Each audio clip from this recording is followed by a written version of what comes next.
Jason, you had something you wanted to share. Yeah, so Jason here, coach slash director of engineering. And a lot of times I see how my tech career shows up in coaching. And this is one of those Mhm. examples where um, I always try to, one, remember some of the content that we've had in PN2 around like worry statements and be like, okay, what are you actually worried about, right?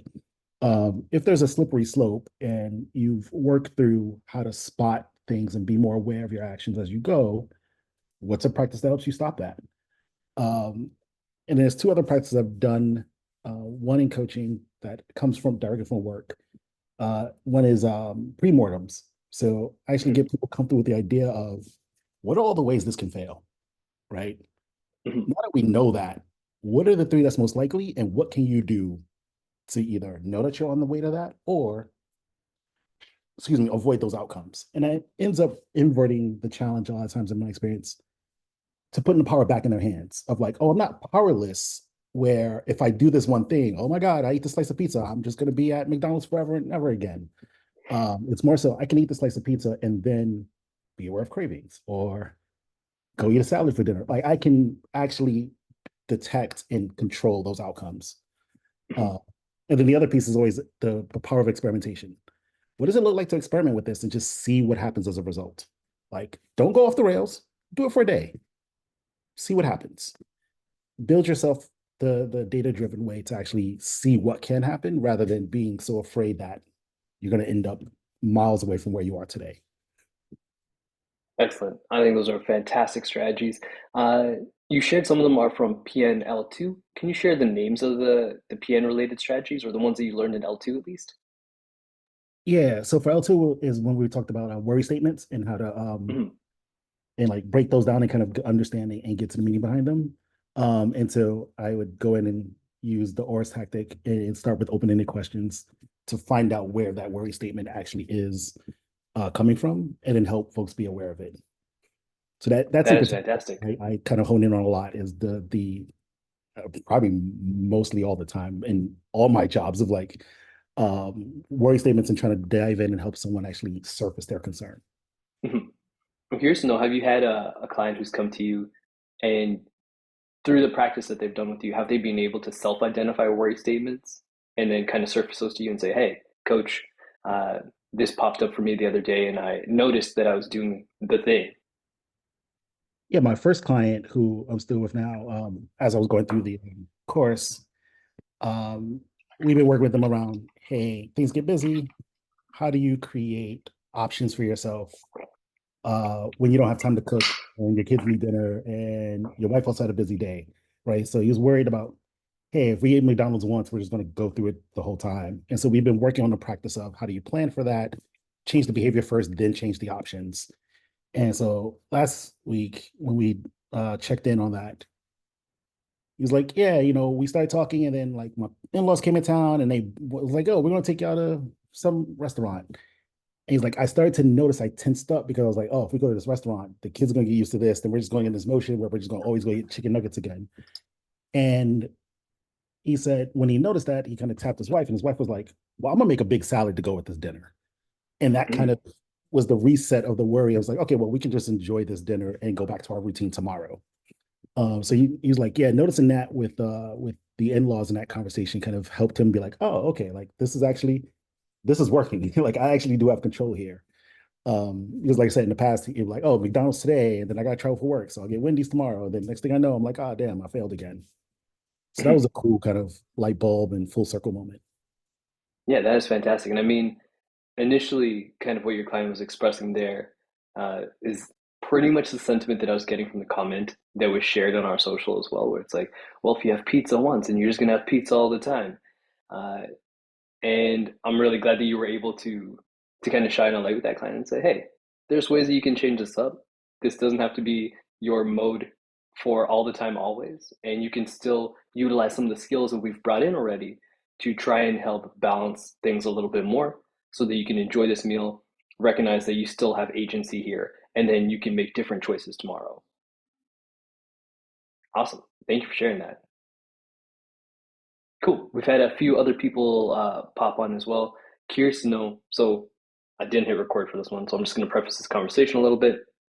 The slippery slope, something that, oh, sorry, I'm just gonna let some people in. Uh, the slippery slope fallacy or slippery slope argument is one in which uh, having a permissible behavior that you've previously kept at arm's length now means that that behavior is going to run amok and manifest in myriad of ways that will turn our lives upside down.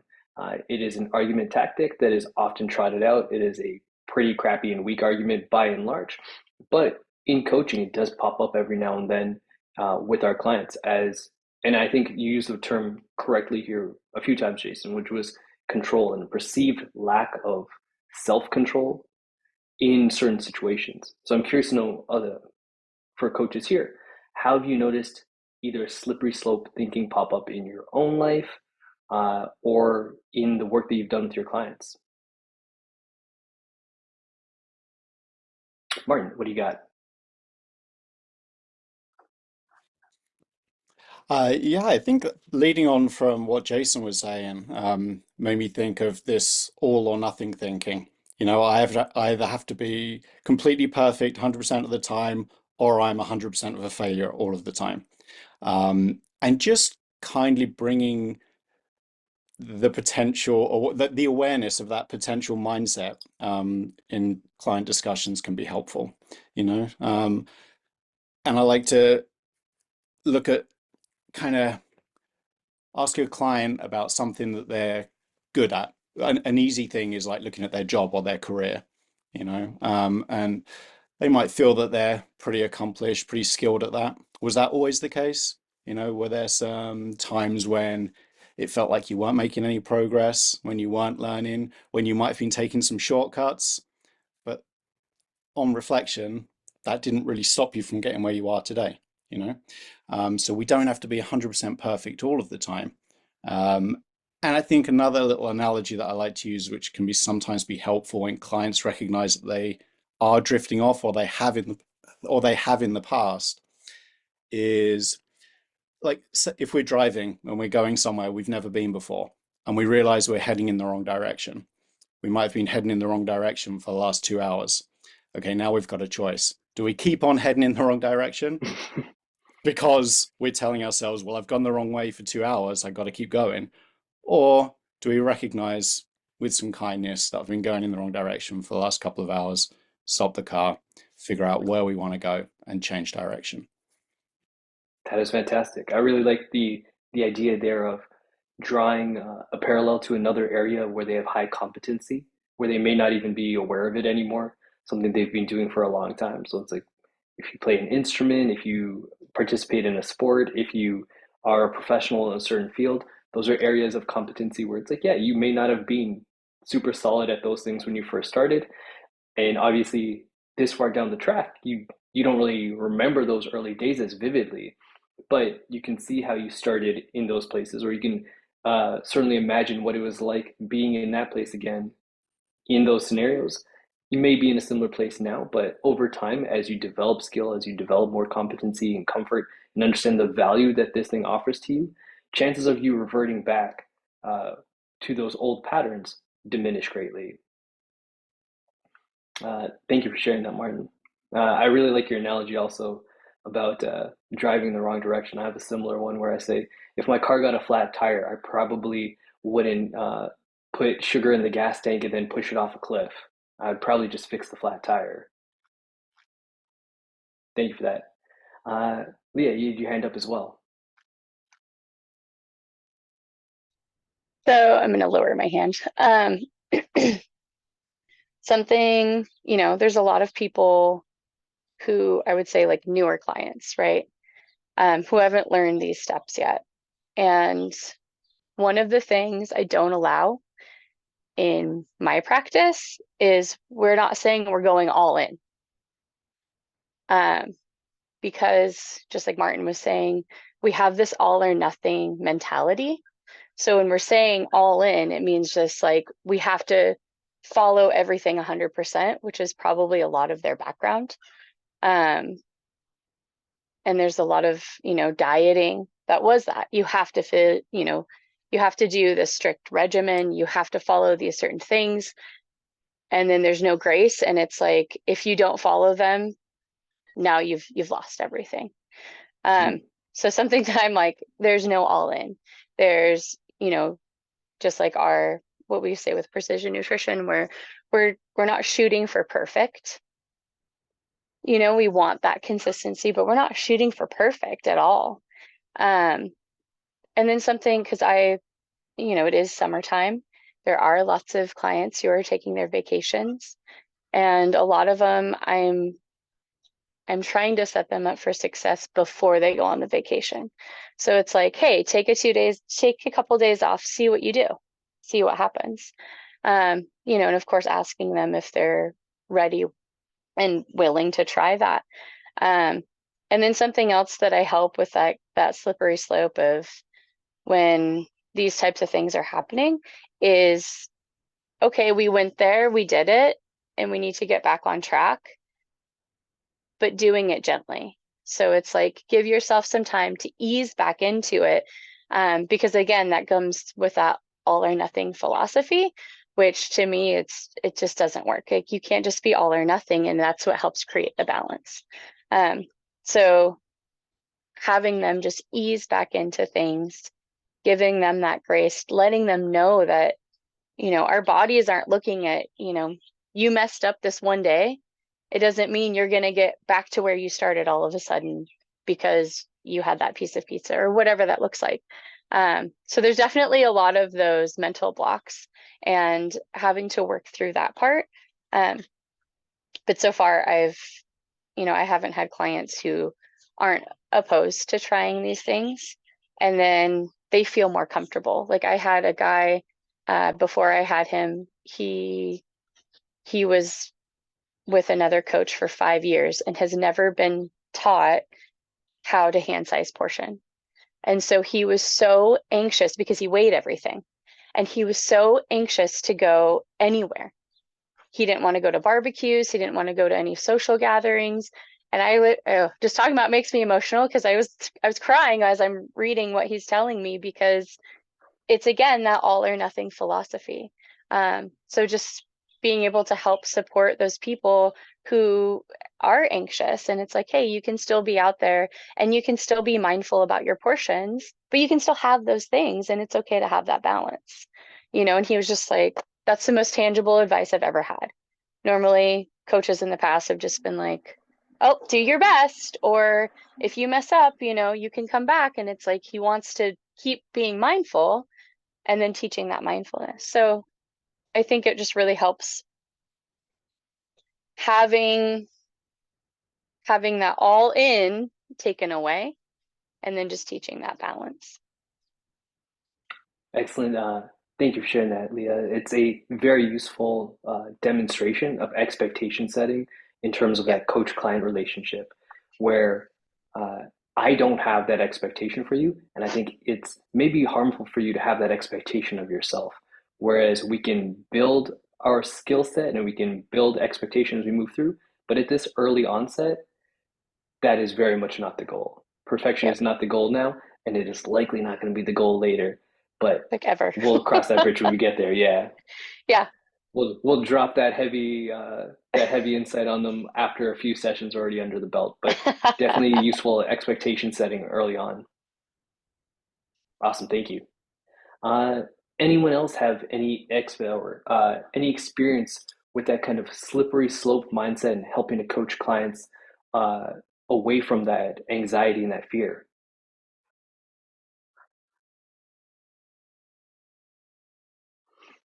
Joanne.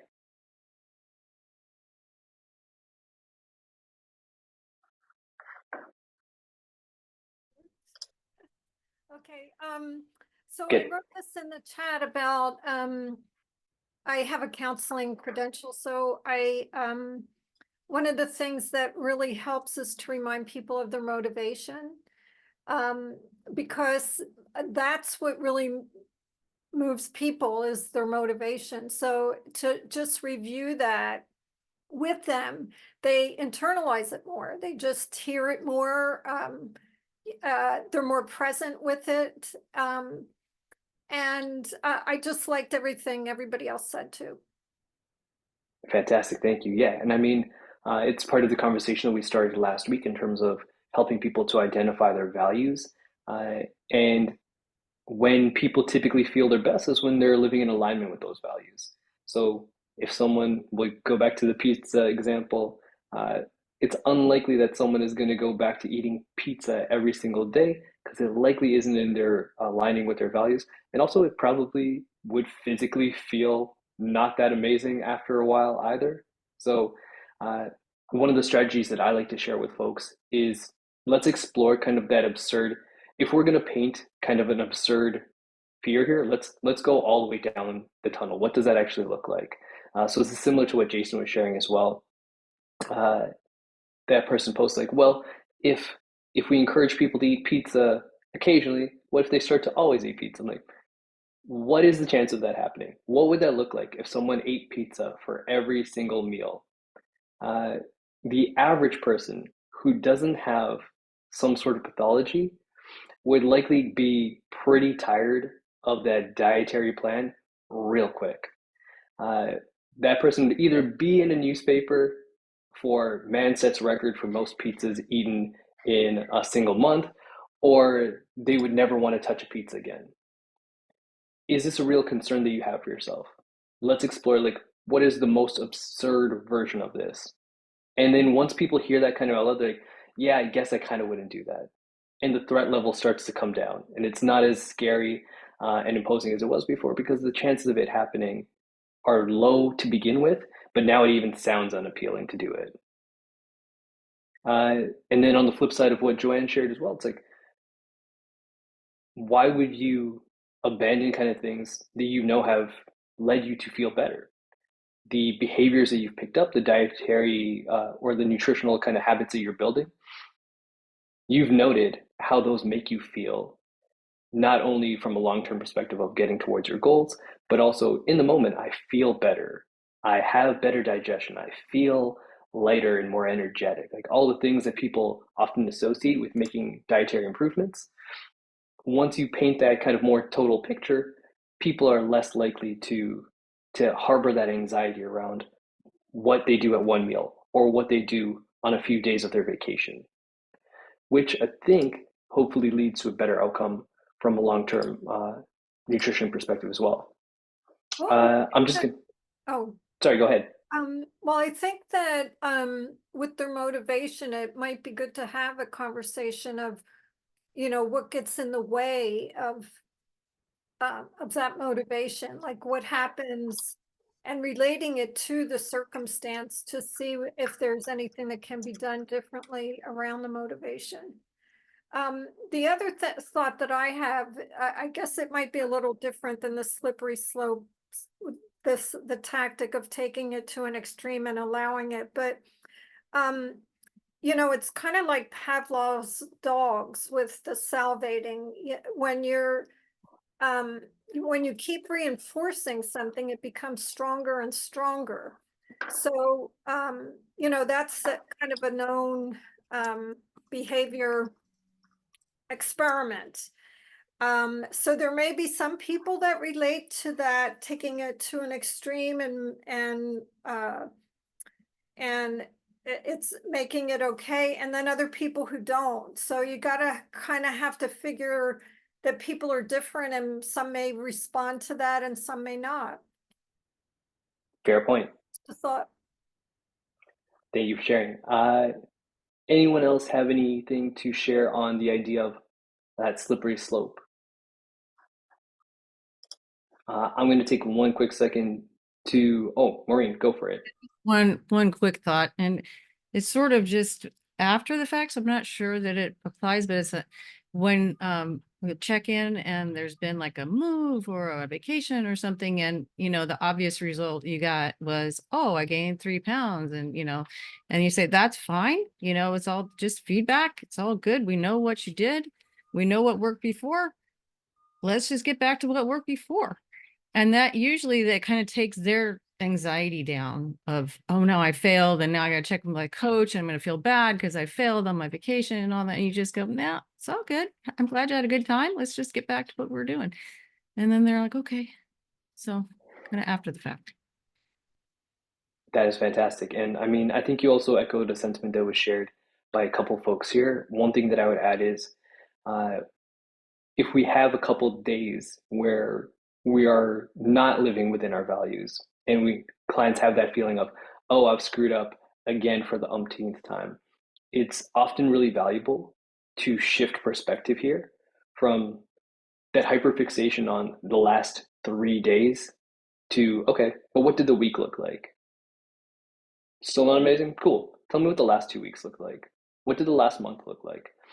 Zooming out until you can include a larger sample size typically then shows that, oh, there was actually way more data points that showed that I was successful here than those days that I'm really hyperfixated on, which can then again improve that feeling of self-efficacy, and clients feel that they are not as unsuccessful as they previously thought, given that new perspective. So another thing to add to your toolbox there as well. Christina, you had your hand up first. I just wanted to add uh, a little bit more on like all or nothing. What has worked for me with the majority of my client is coming from the perspective of experiment, right? So I always say, like, if we would look at it from the experiment perspective, how would you evaluate the situation? Because if we go to like a laboratory with all the scientists who are trying to figure out something, I mean, they're not looking at their research as the failure or success. They're gathering data and they're experimenting to see what the outcome is going to be. So that has helped a lot. And a lot of clients were open to changes and behavior shifts when they look at the perspective of mindset from the experiment versus like, hey, this is my goal. This is either I fail or I succeed. That is fantastic. Thank you for sharing that, Christina. And as you're sharing your lab analogy, it's funny to see in the chat box. Martin also shared that we are not lab rats, and I mean you're both correct. And adding appropriate context there to help guide that conversation definitely makes it a more impactful statement from both sides. Thank you for sharing that. Jason, you have your hand up. Yeah, I was gonna going back to Maureen's point about like, hey, you didn't mess up, right? One thing I like to also poke at with folks if they're like, oh well, I gained a few pounds after I went on vacation. First question I always ask, how did you feel after each day? How did you feel while doing it, right? Because if you felt great, cool. Did you mess up your health in any way, right? Did you start to notice that you're like what are you feeling? If you feel great, you didn't mess up, right? The second piece, I always say, was it a deliberate choice, right? Because like in line with a lot of what we're saying, it's not about being perfect. It's about making the deliberate choice, though, right? And this came up recently, and I told them I was like, yeah, I was on a cruise like a week before that conversation, and I chose to have the s'mores pudding every morning for 5 mornings. It was a deliberate choice. It wasn't a sugar addiction. It wasn't automatic. It wasn't a stress response. I woke up and said, damn, that s'mores pudding was good. I want another one. And then an hour and a half later, I went on the top deck and I ran on the track, right? Like it's about making deliberate choices. And if you made a deliberate choice, it's not a mistake and it's not an accident, right? A lot of times, mistakes and accidents are choices we made that had unintended consequences or something we didn't realize we did. And if you did it willingly and purposely and you enjoyed it, it's okay. The 3 pounds that you might have gained in that week and a half, you'll lose it back. And then that's what I usually poke in like, okay, so you're back home today. What's your first thought? What are you reaching for? What do you feel like you're gravitating to? And they're like, oh, well, this person was like, yeah, I had a smoothie this morning. I was like, so you're right back with your program. What are you worried about? The number on the scale is not reflective of what you're doing and the choices you make. The choices you are reflective of that because you're already back into what you normally do. And that usually helps with, I think, would set people back to like, oh yeah, I can eat the ice cream. It is normal. I don't have to be all in. I can do something, see a result, and still be like, I'm in control. That is fantastic, Jason. I mean, I mentioned, I think earlier, part of this discussion was kicked off because of what we post on our social and just the discussion that it generates. The one post around the one that has the image of pizza on it that we posted, I think within the last probably like 5 to 7 days. I would encourage everyone to go check it out, just the caption. And if you don't check it out, what Jason shared there is a pretty strong encapsulation of our thought process as well. Any food choice can be a valuable food choice as long as it's made deliberately and with intent. And if your intent was, I'm gonna go and eat pudding every morning for breakfast because goddamn, that's some good pudding, you can do that. That is a fine choice. And as an adult, you get the opportunity to make that choice. Uh, should we understand that there are maybe some consequences there? It's like, yeah, it might not be the most actually, I don't know the contents of this pudding. Maybe it was the most protein packed pudding on this earth, and maybe it's not. But if you are understanding that it's like, oh yeah, I might get hungry a little bit earlier. Uh, maybe it leads to some fluctuation on the scale, maybe not. Uh, maybe I'm lactose intolerant and I shouldn't have pudding every morning. That's also a thing.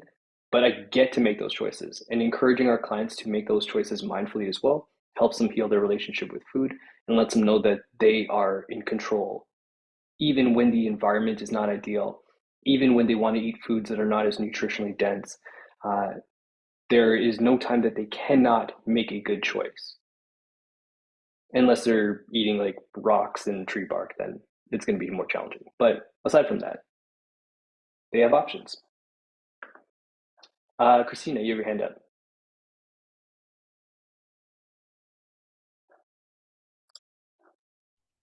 Sorry, I don't think I just lowered ever. Oh. So Oh, apologies. my fault. All good. Cool. Thank you. I'm just going through the chat box. Lots of chatter in there just to make sure that we get all the comments.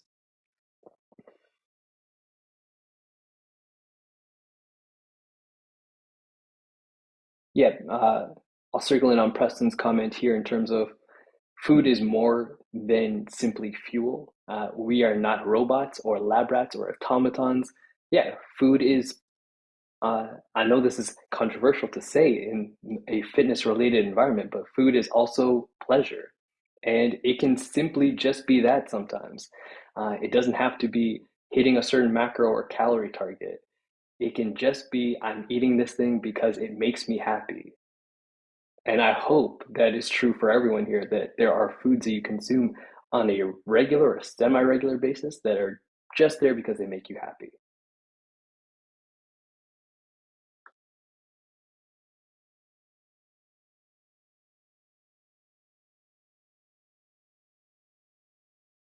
Yeah, and for folks here, I would love it. I would be thrilled if you popped onto our social media and found the comments that feel less aligned with PN and let them know how they are terribly misguided souls. But or not, it's up to you. Or yeah, maybe you have better things to do on your Wednesday. Cool. Looking through the chat, any other questions or comments before we switch to a new topic?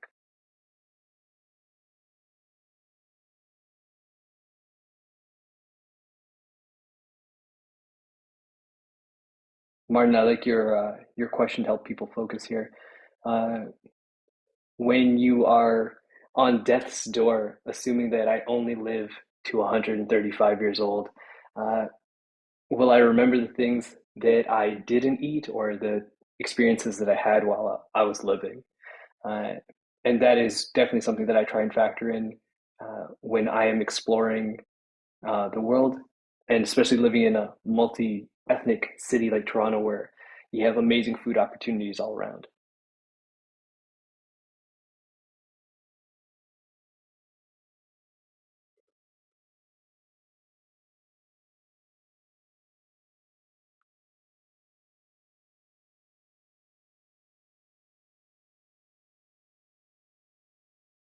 Joanne, I'm just reading your comment here. Hopefully, you find a partner uh, for accountability check-ins. Did you want to share a little bit more about what specifically you're looking for in terms of accountability?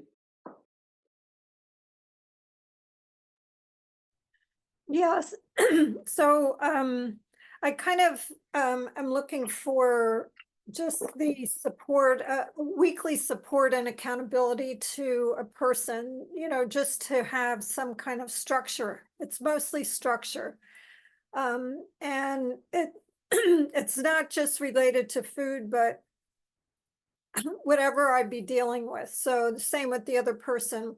How do you help that person move forward with what they're dealing with in life and help them prioritize things? So, it's the basic same coaching skills just applied to different areas. Fair enough. I mean, if so, this sounds like you're looking for an accountability partner to help with your own personal health related goals. Yes, yeah, somebody Cool. to exchange. Yeah, yeah. Fair enough. I mean, in terms of opportunities that you have within these communities already, so if someone raises their hand, that'd be fantastic, and you can have that mutual exchange with someone, great. But if not, this call happens on a mostly week basis, so feel free to come here and give us updates about what you're working on, as well as our Eat, Move, and Live Better community, which is essentially made for PNC clients through our certification and our L1 communities, where you can share what you're working on. We have weekly spotlights to give updates, as well as providing similar levels of discourse and conversation. So you can post your own conversation starters there. You can participate in that community, and that is another way to get some visibility uh, outside of kind of the one-on-one relationship you're looking at. Thank you. Yeah, and a few people have responded here, but didn't respond on the Facebook, so that's nice. Thank you. And thanks for that Cool. suggestion. Yeah, well, I mean, we look forward to hearing an update on how that pans out for you.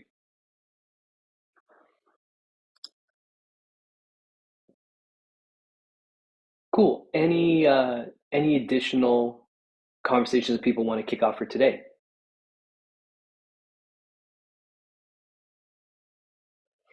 That one went a little bit longer and deeper than I was expecting, but I'm not exactly mad at it.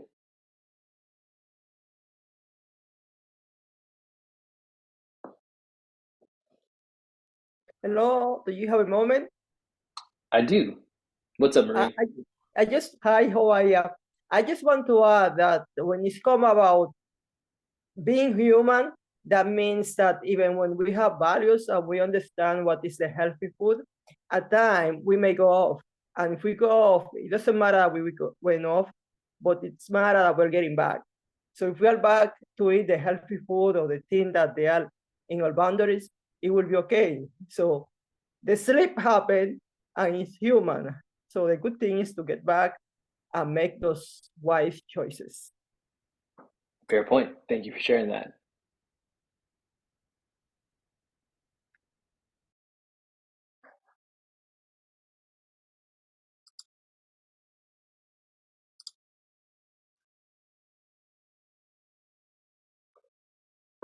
Martin, I'm going to toss to you for a quick second, just because, I mean, I didn't see this in previous calls, but maybe you just recently added this.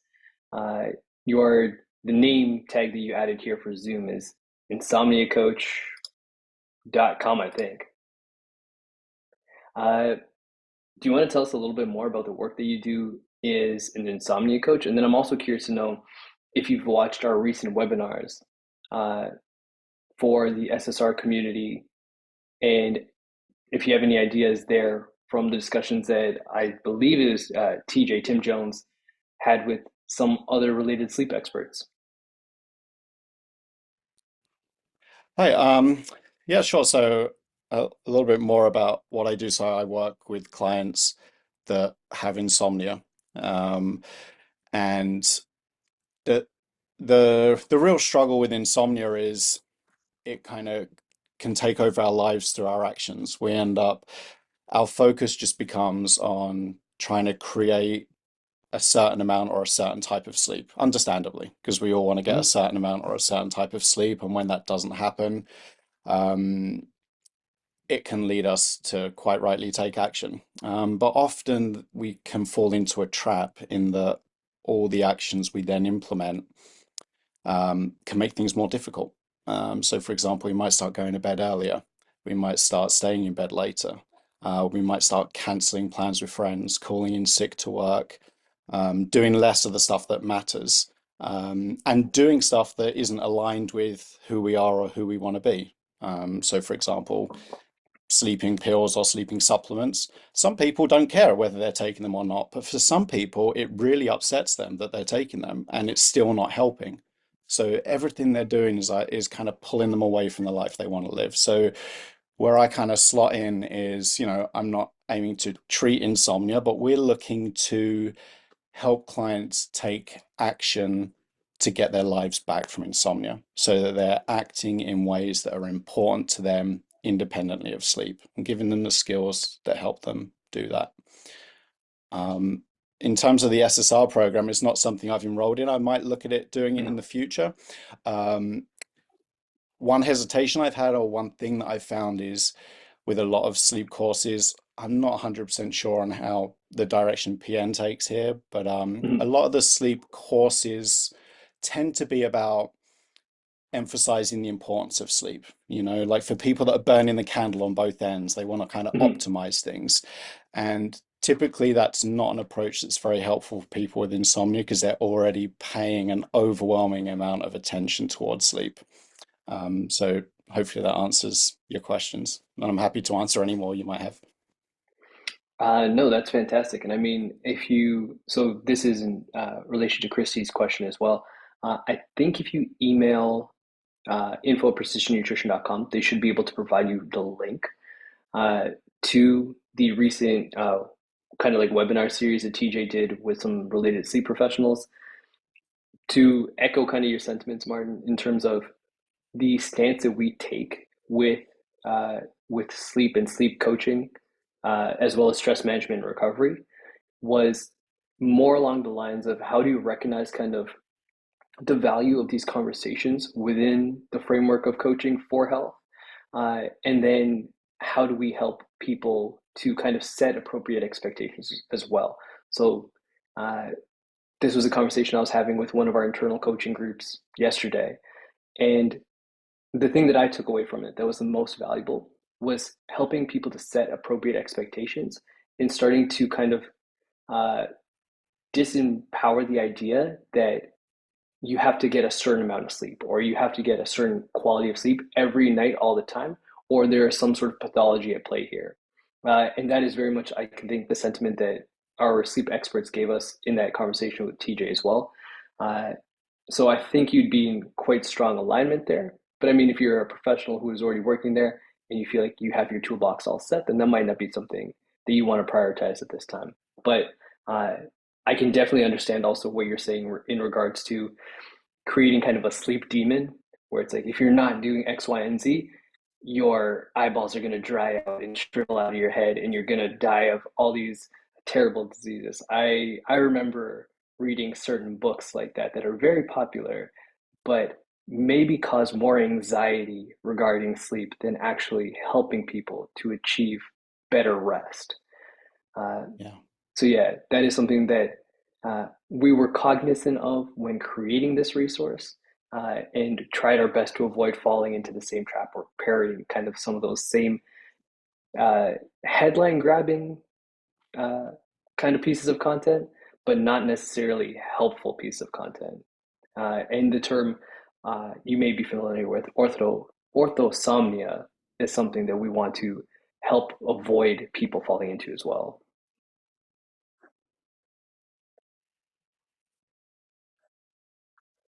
Cool. Priya, are you still here? I saw that you had a question, but I'm not sure if you're still kicking around. Oh, there you are. My You had a question. yeah. So, I've not had all that many clients, but I've kind of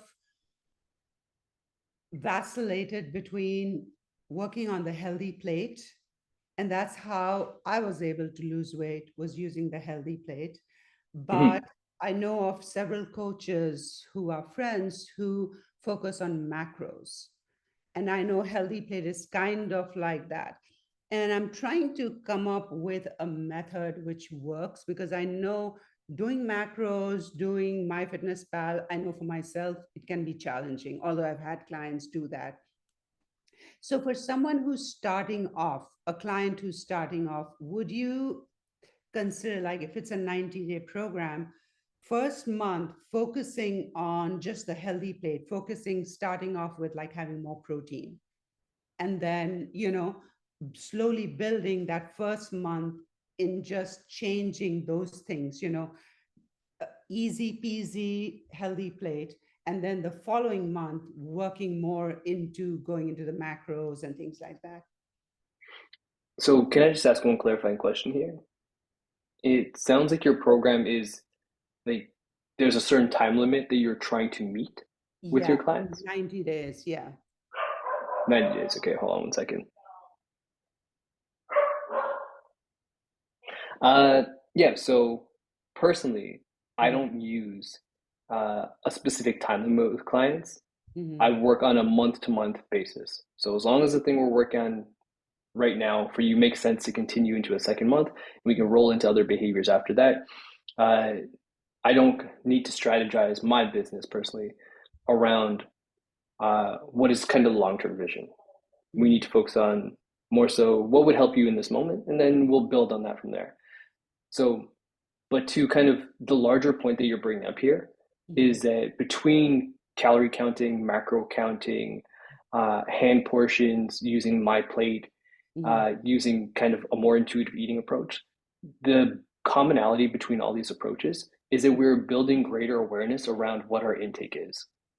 You can have different degrees of specificity and precision, going from the most precise, which would be laboratory setting, dietitians measure and weigh all your food, and then you eat the same things repetitively, and you are in a metabolic ward.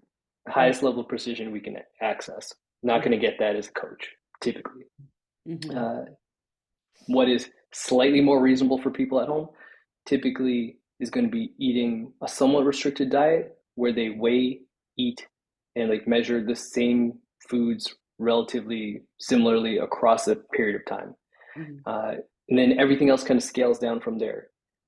With effort comes precision, with slightly less effort comes slightly less precision. And it's just a matter of how much precision and how much effort is required for your goal.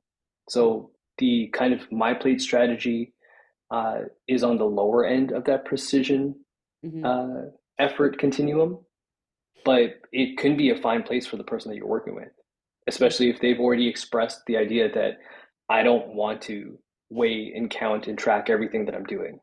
Then that would be great. It's like, hey, use this simple template, try and have some of your meals represent this. You can even decide how many of their meals should look like that. It's like, okay, we're actually going to only focus on this at lunch. We're going to focus on this at lunch 3 out of 7 days per week. We're going to focus on this specifically on weekends because you've identified that that is an area where you notice that a lack of awareness tends to kind of throw things off. So those are all ways where it's like you can decide on what the strategy is, depending on what kind of resources they have available, both from an energy and like awareness perspective. And then you can decide on what kind of frequency you want to use for it. And as long as it makes sense for the client, then they can all be very successful. So as I was asking, would you say that just focusing initially for the first month or first few weeks, focusing on just building up on the certain macros like the protein and, just making it more simple, and then later on bringing in macros, with calculations and stuff. Do you think that is reasonable? So I will say this, starting with the simplest approach first makes sense. How long you carry on that approach is going to depend entirely on how well your client is grasping a concept, and then is that concept providing the rate of change that they are comfortable with and that they have a certain expectation towards. If you are starting with the simplest thing and it is yielding a result that is very slow or unappreciable to the client, then it is up to you to say, okay, if you want something more, then we have to go up a few levels here. Yeah, okay. So I can't say start the simplest thing that exists all the time, always. It's really going to depend on, is this the right fit for the client? I would encourage you to start with the easiest thing first, see how the client responds to it. Is it doing what they want? Are they enthusiastic about continuing that practice? Great. Continue to use that until it is no longer delivering what they want and they are no longer enthusiastic about that approach. Okay. Thank you. No worries. Yeah, I mean, I could have just said nothing and you could have read Seathal's message in the box there and it would have been about the same.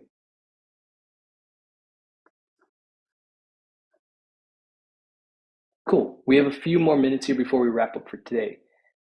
Any final comments or questions before we close out?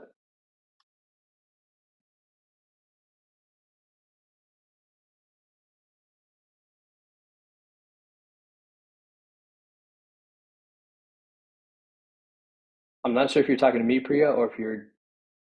Okay, sorry. I had messaged you and you had responded to me, and I also posted in the group about credits for doing PN1. Oh Yeah. yeah, that's so far above my pay grade. I have no response to that one, but I was glad to see that Suzanne responded to you with as much information as I think you may need for that one. No, actually, it's a little more complicated. So I want to know, who do I contact for that? Because I spoke with ACSM, I have been emailing them, and they said that I don't know when it was that PN changed how much they were going to give credit, but it seems like when I did PN, will determine the credits that I get for ACSM. So my very limited understanding here is we do not decide how many credits to give. The governing body decides how many credits our certification courses are worth. So they assign those numbers. We can't say like this is worth 1,000 credits. Who is the governing body? ACSM would be in that if you are trying to maintain your certification with them. Okay, so ACS, that's what I would have thought, but that's not what they said to me. Maureen, do you have any insider information here? No, not on that. I was just lining up for next question. Oh, gotcha. Okay, cool. I'll come to you in 1 second then. So what precision, sorry, which ACSM wrote to me, PN is the approved provider and will need to clarify the CECs you have earned. They previously were approved for a much larger course catalog. However, they are now only approved for a limited number. Depending on when you completed the course you refer to below will determine the number of CECs you learned. PN should have your completion date and can match that with their approved provider status at that time. They should issue you a certificate with that information. Cool. So then reach out to our to info, let them know, hey, I graduated with this course on this date, and then we'll be able to reference what our credits were for that time. Okay, so it will be info@precisionnutrition.com. Okay. Yeah, let them know what version of the PN course it was and when you purchased and graduated. Okay. Cool. Does that give you what you need? Yeah. Awesome. Maureen. Yeah, I just wanted to follow up on the question Christy also asked, is where do we find those interviews about the SSR program? So I believe there was at least one. There may have been a second one as well.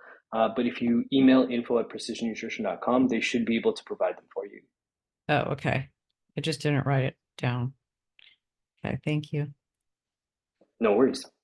Yeah, they were super useful. I gained a lot of insight from them. There was something mentioned in there that I have never heard of before, but apparently like a wrist-mounted cooling device.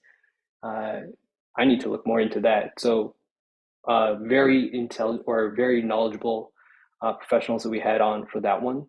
I believe kind of the topic was around some of the work that they were doing with TJ in specific for his own kind of sleep needs and health needs. So definitely advise everyone to take a look at it. If you need the link to it, email us and we'll get you that link.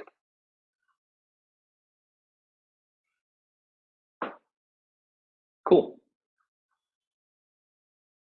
Oh, one last thing I want to point out. I tossed it in the chat box and didn't reference it at all. In relation to our initial question, slippery slope, there is a framework or a tool that PN uses. Some folks may be familiar with it here if you've encountered it in our level 1 materials. honestly not sure if we still include it, but I think it was great. We refer to it as kind of our two crazy questions, and it's what led me to the tactic of kind of following a concern down to kind of like let's shine a light onto this thing until it's just like absolutely silly that it would still be a concern for us. Like, what's the most absurd way of looking at this thing, and really trying to take the power away from it. So asking the question of what is the precursor to my tool there is kind of the two crazy questions. One being, what is good about not changing? And then what would be bad about changing? Which fully explores kind of the change continuum. And I think that's a really valuable stance to take. And it helps to help folks feel more understood when they are struggling with a change that is tough for them. So understanding that, hey, like the current behavior that you're employing must have some sort of value to it if you feel tension away from discontinuing it. There are some elements about it that don't suck. Let's talk about them. And then that also tends to help us find better solutions or to collaboratively come up with better solutions with our clients because we recognize the valuable elements of the current habit and how can we still enjoy those with bringing them more in alignment with the goal that we're trying to hit. So certainly a useful conversation starter with a lot of clients who are experiencing ambivalence. And you can find them on apparently our Twitter account that we posted this 9 years ago. I assume if you click the link, it will still be there. But this feels like a good place to close out for today. Thank you, folks, for your contributions. Thank you for sharing in the discussion. And then I hope to, again, see you all next week. Take care. Thanks, Jeremy. No worries.